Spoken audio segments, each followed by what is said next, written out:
Welcome back to Animal Crossing New Horizons. I'm dear darling. I shall we see what's going on our lovely island of Fawnhallow today, where we'll be relaxing as per usual. These will be the final videos I suppose I need to pre-record for today. But today's video, then 2 more pre-recorded Animal Crossing videos. I guess I do need to title them and everything. Hold on, do I? I do have a video titled for today. Fantastic. So I'm just gonna start off by doing the beginning of this episode, just not titling episodes, but getting them ready to be titled. Titling I'll do much later or something. But anyway, hello everyone. Right now in Fawnhallow, it's 5:34 p.m. on Thursday, August 22nd, 2024. Yeah. So how's life been for you? How's life been for me? I'll say life been pretty chill most of the time. But I'm trying to get a delivery in. I'll some clothes here and there. But it's just I don't know what's happened to it. If they attempted to redeliver, I called them up. They said I don't have an address. I gave them my address. So they said, okay, it'll be delivered tomorrow. They tried to deliver it. They failed. I called up again. They say, I don't have your address. You need to have a sender do it. And I'm like, okay. Go through the support channels. Support channels are like, okay, we've done it. Gave them the address. And hopefully now everything is sorted. I don't know if that's the case though. I've applied for redelivery. And last time I applied for redelivery and they were like, oh, we don't have your address. They actually called me about it. So maybe I'll get a call in one of these Animal Crossing videos and they'll be like, hey, you didn't give us address. And I'll be like, come on. I'm not even going to be here. But nevertheless, it's fine. Existent thing. We are in an existent state of everything. 3, 4, 5. So it's not actually that big a deal because it's not like something I need urgently. And again, what clothes are not particularly urgent, are they? Well, I guess unless you have no clothes, then I guess it's a little bit urgent. But still, it's just come on, what happened? I guess the thing is, mostly it's just kind of confusing because I'm just I don't know what I'm meant to be doing. I called them and I gave them what I thought was enough, and then they were just no, it's not enough. I'm like, okay, well, just don't play ring around a rosy with me, I guess. Is long and short of it. I don't know. I'm half tempted just to call them up again anyway, just to be like, hey, is this okay? But we'll just see what happens. I think so. And if it's still not sorted, then I can sort it out when I come back from holiday, or anything like that. But yes, apart from that, things have been pretty chill. I did a lot of recording over the past couple of days. This one's coming out August 27th. I'm just setting the details for Talis Principle 2. I don't know how annoying, it used to be back in my day and with setting YouTube videos. Because if you don't know, YouTube has this very useful thing where you can reuse details from previous videos. So basically I just reuse the exact same details from whatever the previous video is, and then a previous video in the series, and then I will just change the title and change the number. That's the only thing I need to do. I suppose that's the benefit of me having not doing an episodic, episodic, a serial format, is the fact that I don't need to think up individual things for every single one. I don't need to necessarily change your individual description or whatever. I guess you don't, or maybe you do. I don't really know how it works if you follow the actual way to get people to click on your videos on YouTube by doing the actual smart sort of formatting, but whatever. Nonetheless, we're sorting that out now. What else have I been doing? I was trying to sort out some financial stuff, some bank stuff. The long and short of it is basically the bank I'm with.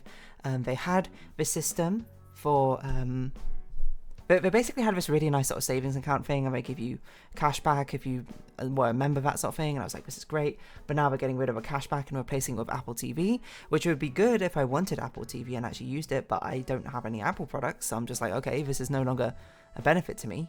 So I'm just sort of trying to hunt around being what is the next thing I'd be doing? What other bank can I use to have a bit of my savings set up in? Financial stuff is always very difficult, especially when you know, I know it's like parroted a lot. People are just like, oh, you know, I've never been like taught how to manage my finances. That's something they should teach in school, and it absolutely is. They should teach finances in school. I'm not like a super expert or anything, but you know, I'm in the UK. I know about stuff. I know about savings accounts. I know about the different types of ISAs, and you know, the limits towards them. Whatever, you know. You got your cash ISAs, you got your lifetime ISAs, you got your stocks and shares ISAs, you got your premium bonds, and stuff like that, and like the ways to like maximize your savings. You know, I was gonna say dodge tax. You're not dodging tax. It's more like you're using legal methods to not have to pay tax on earnings, not on earnings, on savings. That's the correct phrase. But yeah, these sort of things should absolutely be taught in school. It's crazy that they're not. We did have like a few, like, well, actually, we did have economics as an A-level as an option in our high school, or secondary school. But it's not something, one, we didn't have it as a GCSE. So if you took economics, you'd had to have known at that point that you wanted to take economics. Otherwise, it's sort of like a, otherwise, yeah, it's something I should definitely teach you, in my opinion, in school. But we had a lesson in what's called PSHE class, which is just sort of like general like miscellaneous-esque, what's the word? I can't think of what word it is. Miscellaneous subjects which aren't covered by the rest of the curriculum. They're put into that sort of class. So, you know, things like sex ed, things like alcohol and drugs, health and safety, etc., etc. Things to do with that, you know, that fall under sort of, I guess it's kind of like life skills or anything, which kind of fall under the umbrella, get put into that. But that means you basically only get one lesson, sort of like per term, to do with that sort of things. And it's crazy that we only ever had one economics-based lesson, and it only happened during sixth form, and it was to do with student loans. It was the only one I remember we doing, is we had to basically manage someone's life. But it was basically a lesson to be like, how long would it take you to pay off your student loan? And we were just, and it was basically just doing that calculation and then seeing what sort of grants and bursaries you could be like. It was basically sort of like trying to maximize your money in that sort of sense, but we don't really know. I remember like the final, like we did this one exercise, I don't really remember it. And then the second exercise we did was one where it was like you can choose a person and then like a theoretical made up person, and then you just find out how long it would take them to pay off their loans. Some people did very reasonable things. We do like, all right, we're going to go, we went extreme in our group. We're like, okay, we're going to go someone who goes to, I think, study in MIT, bearing in mind with the UK. So you have like, the cost of studying in an overseas university, and of course the cost of like accommodation and all that stuff. And we're like, okay, this person's going to go like study in MIT, do all those costs, and however many years, I can't remember what they did. And then they were like, okay, but this person's going to really like climb the business like company ladder. They're like, we'll get started on relatively high wage and then just like increase their salary like really, really aggressively. And then I remember they got to like 6 digits in like 6 years, which is entirely unrealistic, I would say. Plausible, I suppose, depending on the field and how aggressive you are, I suppose, at climbing the corporate ladder. But I wouldn't say it's that reasonable. And I can't even remember how long it took them to pay off their student loan debt. So much for that lesson, I suppose. But I remember us doing that, and that's basically the only lesson we've had. So the rest of it I've kind of had to learn myself, and of course I'm not an expert in everything, but I at least know the sort of general sort of things. I mean, I can, if anything, the test of how well I know these things can be like how well I can explain it to you in the UK system, because likely majority of you watching are not from UK, and likely a majority of you are not. Well, I don't actually know what my demographics are, but last time I checked my demographics, a reasonable amount of you are either like at the stage where we're starting to think about finances, or not at the stage, like you're teens or something, which is totally fair. Like, there's nothing wrong with that. Let's see my demographics. Majority US. Majority of people are like older than me who watch my videos. Fair enough. So I guess you know all that stuff already. So if anything, maybe you have like wise advice. But anyway, UK system, savings, you got different tax brackets. People don't know how tax brackets work.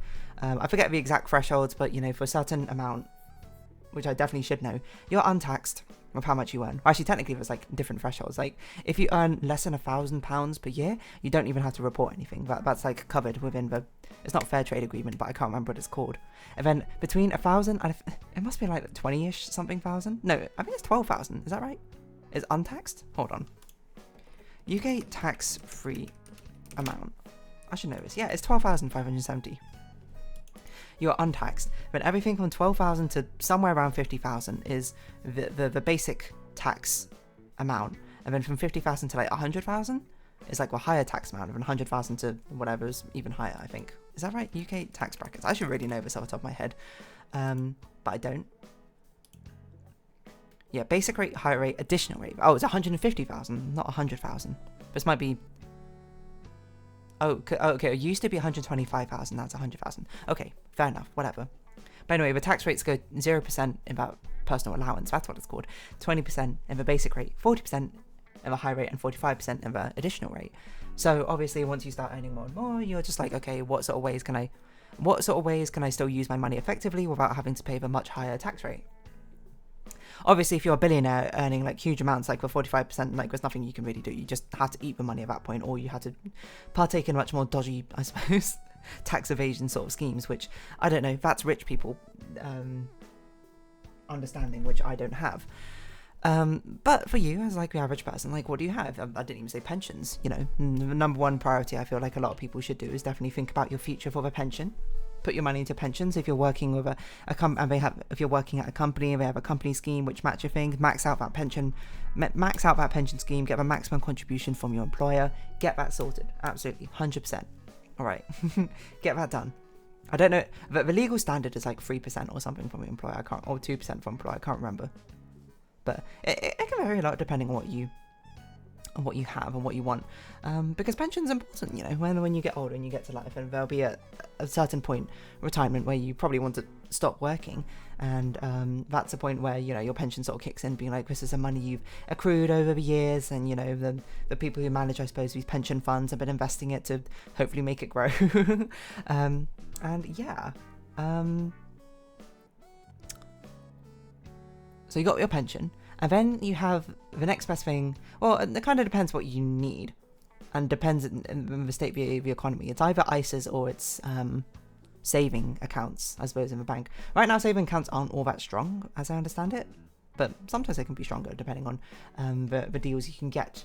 But it's nice to have a savings account, especially one which is instant access. You can have ones which are for fixed terms, and which mature at a certain date, which basically means you put your money in and then it's locked away for that entire period. It has like some high interest rate which like earns money over it, and then at the end you can get the money out again. And you pay a penalty if you want to try and withdraw early, which basically negates the entire interest. So don't do that unless you really know you want to lock away that money. And then you have ISAs, which are basically just sort of like they're basically another saving account. It's just they're not associated with a bank and they're tax-free is kind of like it. But you can only contribute a certain amount per year. You have your lifetime ISA, which can only be used to purchase your first home in the UK. And as long as that first home is under £450,000, I think. But that's pretty good, because for you can put a maximum of £4,000 in per year, and then the government will match you £1,000, which is crazy. That's like 25%. So that's honestly insane. If that circumstance applies to you, like if you are a first-time buyer, like you haven't bought your first house yet, and the first house you buy will probably be under £450,000, get a LISA, or LISA, whatever you call it, and get your money, get your £1,000, you know. And it's something like, once you have it open, you have to wait a year before you can use it, so you can't just use it and then be like, okay, get my money, and then like immediately buy a house. But if it's something like you'll be buying in over a year or something, then absolutely go for it. It's like good growth, and as long as that applies to you. The thing is, if you buy a house and it's over that limit or it doesn't apply, you can't actually use a LISA, and then withdrawing from a LISA before you reach retirement age, because you can use it as like a worse off pension plan, before you reach retirement age, incurs a penalty which basically negates the entire interest growth. So, you know, you got to make sure that it applies to you. There's no harm in basically just opening one. But if you actually want to invest money into it, you've got to like think about if it applies to you. Then you have ISAs, which also it's just another saving account, same sort of thing, but if you don't have like a specific use case, you can like put money in and withdraw it as you see most of the time. And then you have cash ISAs, which are basically the same as saving accounts where you just earn a certain amount of interest, or whatever, which I think is like, I don't know, like good ones must be around like 5%, I think. Saving account, like good bank saving accounts, I think the highest right now is like 4.8 or something, but that's only for like a year before it matures. So the average is somewhat like 4.5% or something.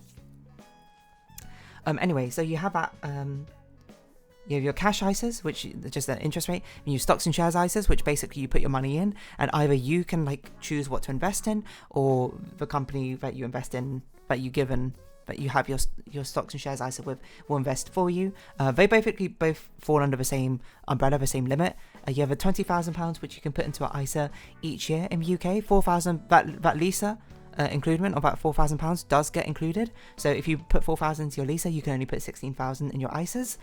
This is all tax-free, and there's something known as a wrapper, which basically means it doesn't matter like which company you put it with, or like whoever holds your ISA or whatever. It's still the allowance is shared between all of them, essentially. But you don't pay tax on any earnings and that sort of thing. Some stocks and shares ones, like cash ones, most of them, I think you can put money in and withdraw without really penalty, or like withdraw like a certain amount of times. It kind of depends on the terms and conditions. Some of them are like locked away, so just like be warned.